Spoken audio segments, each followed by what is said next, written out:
Hi everyone, welcome back to the Integrity Botanicals YouTube channel. Today I'm reviewing an Aether Beauty palette. I know, finally.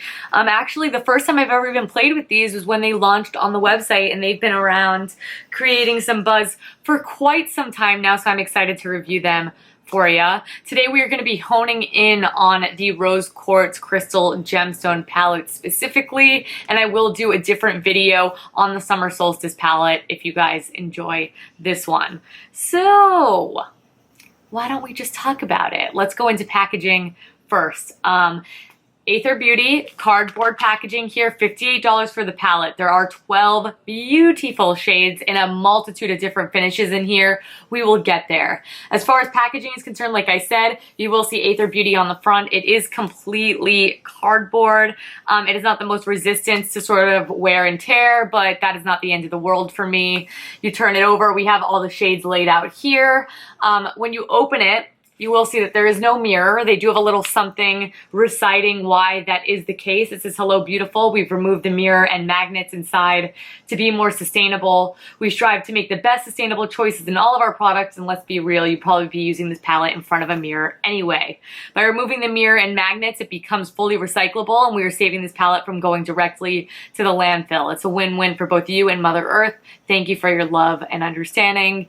Hashtag good vibes beauty. So I'm here for that. I do sometimes like to have the mirror, however, in the palette when I'm getting ready. More for like a traveling thing, like when I'm not in my own space. When I am in my own space, which is the majority of the time, it's true, I would just be using a traditional mirror. I would never choose this over a traditional one. I would just be using it instead of one, if you know what I'm saying. So when you open it up, we have all these beautiful colors here. Got some fun metallic ones there in the center, a little bit of matte, a little bit of shimmer around the border here. A nice mixture of matte and cool tones. The Summer Solstice is my preference over the two, but this is still a really great palette that I'm excited to just kind of dive in and share all the colors with you. So like I already briefly mentioned, this palette is fully recyclable and sustainable, which I think is fantastic. It's a vegan palette. It's also gluten-free, $58 like I said. One thing that's also included in here that I wish was not, that I don't really get, those plastic coverings that go over the palette that have all the shades on it. It's like I ditch that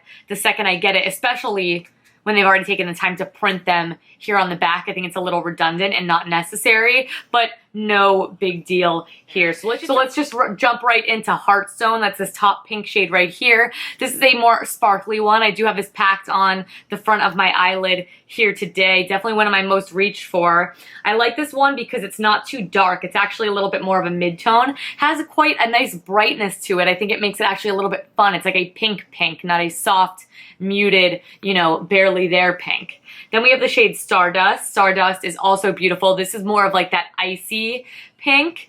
The Heartstone has like glitter in it. This one's more of just like a sheen that's very, very beautiful. You can see this being laid all over the lid. Good brow bone highlight inner corner, not overly blinding, but has that really nice luminescence to it. Then we have the shade Sandstone. Sandstone's a good matte color, good start out the transition color. Has a little bit of a mauviness to it. Actually has a little bit more depth than I think it lets on in the pan, as well as a little bit more pink. It looks a little bit more beige just looking at it, but on swatching, it has a nice pink tone that I think ties in so nicely with the rest of these shades. Then we have the shade Rose Quartz, of course, and this is that more shimmering sort of pink tone. The pigment on these, you guys, is really beautiful. I'm going to talk about my review of the formulation of the shadows here towards the end once we get through the colors, but just a really nice shade that you don't even need to use wet. You of course can. They are natural shadows, but the four of those just make a perfect, beautiful pairing. We're going to go for these more fun, sparkly ones here in the middle next. So I do have the shade Divine, and Divine is this beautiful, these are the more glittery formulation. A little bit chunkier, and when you swatch it, it doesn't look entirely impressive, but I think it looks really beautiful on the eyes, and this is just that more golden tone. There is a very light pinkness, maybe that's in the sparkle inside of it, but it's a good wearable shade. My favorite here in the bunch is Reawakening, and Reawakening has this amazing gold to pink shift. You know I always like those type of colors. Again, not the most impressive swatched, but I think it looks really pretty when you build it up on the eyelid. I like these sort of duochrome colors even in their inner corner. I think makes a really pretty look as well. Here at the bottom, we have Stearate. I believe that's how it's pronounced. And this one I haven't actually had the chance to use on my eyelids, but this does swatch a little bit more impressively, I think due to the fact it is this more rich, purpley blue color. Really unique, really fun, and I could see making a very beautiful smoky eye, even if you dab this like on top of a nice black, like maybe one of the Rituel de Fille eye sets. I think that could be a look that I might just have to try. Then in the center, one of the more glittery ones, we have the shade Aura. Aura is beautiful. It's this more iridescent lavender blue. And it's just a little, it's much more pink, much more magenta than the last one I shared with you. And it has a blue reflect to it. Just has a lot of dimension. It's really, really pretty. Then let's get into some more matte shades we got here. First up is the shade Scorpio.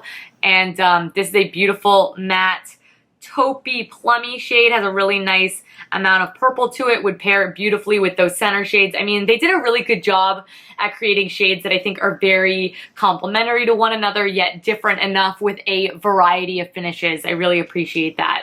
Then we have the shade Aphrodite. Aphrodite is this beautiful cool toned blue and gray. It has a nice rich, it's really quite purpley. It's really, really interesting. Again, these aren't usually my go-to shades, but I appreciate it, and I think it definitely goes with the looks. Then we have the shade Grounding. Grounding is like that previous shade, but much darker, less purple to it as well. It's more of just a true charcoaly gray, not a ton of purple in that one there. And finally, we have the shade Crystalline. Crystalline is a beautiful silver shimmer. So like I said, you can see we have nice warm tones. We have some nice cool tones. You can mix, you can match. That's sort of the vibe here. Now, let's talk about formulation, wear time, how these things apply, etc. I think that everything here on the outside, that is excluding these four in the center, apply magnificently just as they are. I think they are stunning, easy to use, pigmented upon finger swatching, apply well with a brush, all of that good stuff. I think they are great. The ones in the center, also really great. I would recommend using your finger. You may have a tiny bit of fallout with that, so if you'd like to do your eyes first, always an option. If not, I would suggest wetting these type of shades. I do have this really cool iridescent one just a little bit underneath my lash line today. Some are a little bit more grittier, like this top one here, Divine and Reawakening, are more gritty than Aura and Stearate. Just something to keep in mind. So those are the most difficult to use in the palette, but they are some of my favorite shades and I think are worth putting in just a little bit more effort to get the desired effect that you want.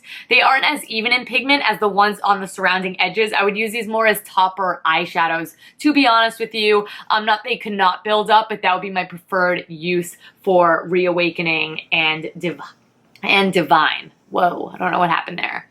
Anyways, they blend very beautifully together, something I appreciate. I think the setup of the palette is fantastic. Like I said, really great, warm, cool tones. The only thing I do wish is that in the warm tone category, I do wish we had a deeper shade, something like Scorpio here in the top corner.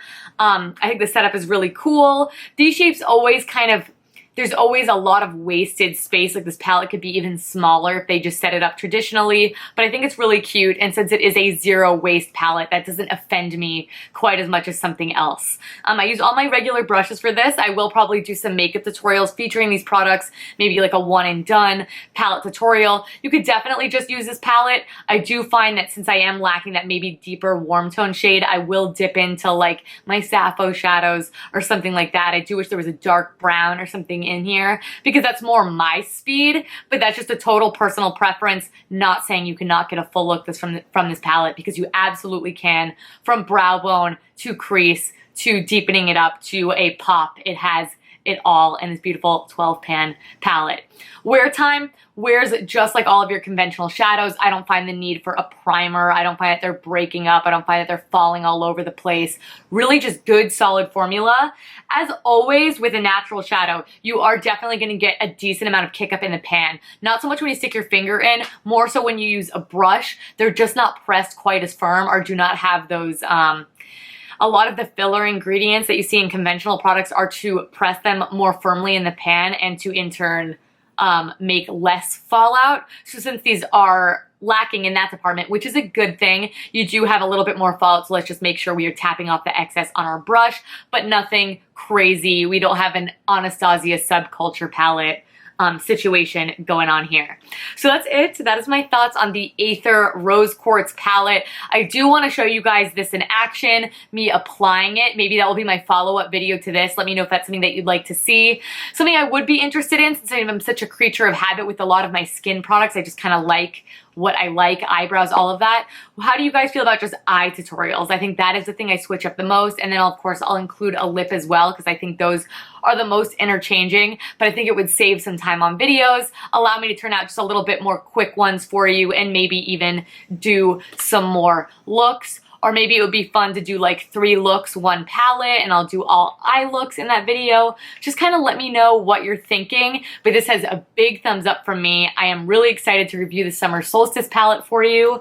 Let me know which one you prefer. Oh, also, I don't know if I mentioned this, but they have this really cute elastic. So that is in lieu of the magnetization, which I think that's great, and I'm a big fan of that as a substitute to the magnets, absolutely. So that's it, you guys. Thank you so much for watching. If you want to check this palette out, I will link it down below for you. It is a more steep price point, yes. I think it is pretty on par with a lot of the palettes that are out there as far as conventional products are concerned, but it's made in the USA, sustainably packaged, beautiful ingredients, and great formulation as well. So I'm going to include full ingredients down below. Swatch photo per usual will also be down there. But thank you guys so much for watching. Check out all of our social media in the meantime, and I will catch you guys in my next video. Bye.